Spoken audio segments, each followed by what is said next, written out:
Hai adik-adik yang dikasihi Tuhan. Malam-malam hujan gerimis.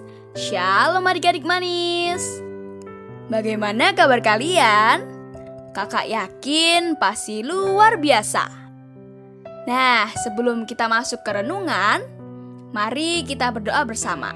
Ikuti doa kakak ya. Tuhan Yesus, terima kasih atas berkat-Mu yang tercurah bagi kami. Sebentar lagi kami akan belajar firman Tuhan. Tolong kami supaya kami dapat memahami dan melakukan kehendak-Mu.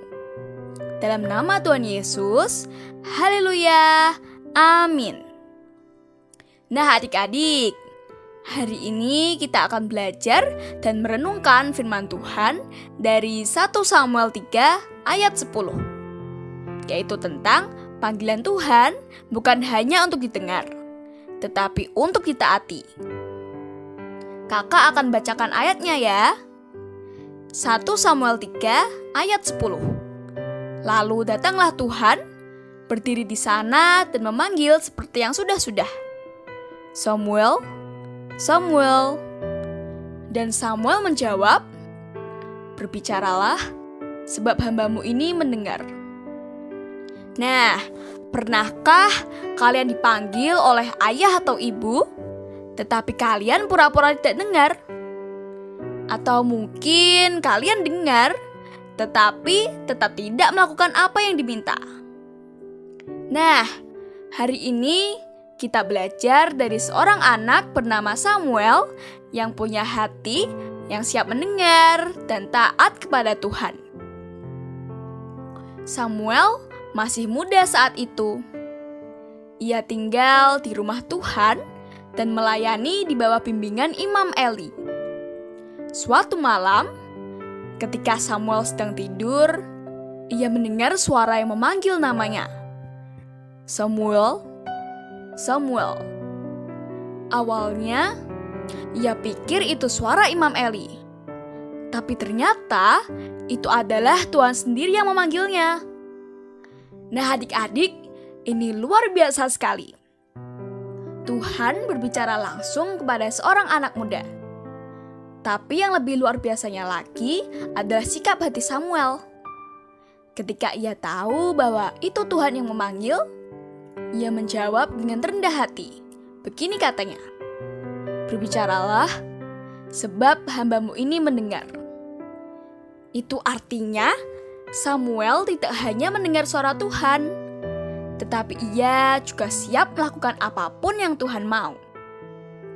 Nah adik-adik, apa yang bisa kita pelajari dari firman tadi? Yang pertama, Tuhan bisa memanggil siapa saja, termasuk anak-anak. Samuel masih muda, tetapi Tuhan mau memakai dia. Jadi jangan berpikir kamu terlalu kecil untuk dipakai Tuhan ya.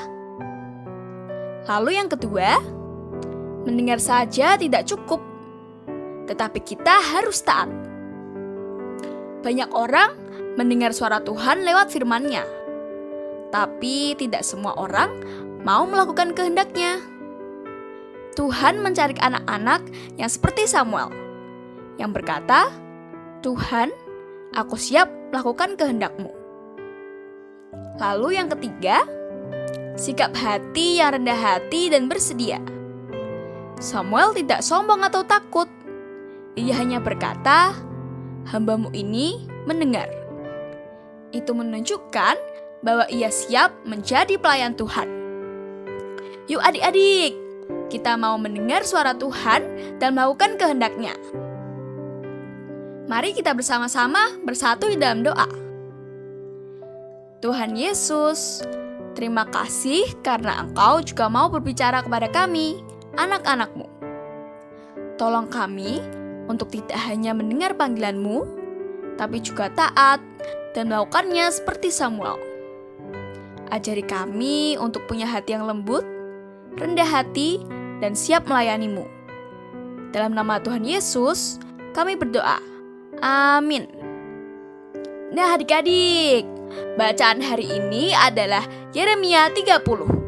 Jangan lupa dibaca ya. Sekian renungan hari ini. Tuhan Yesus memberkati. Bye-bye.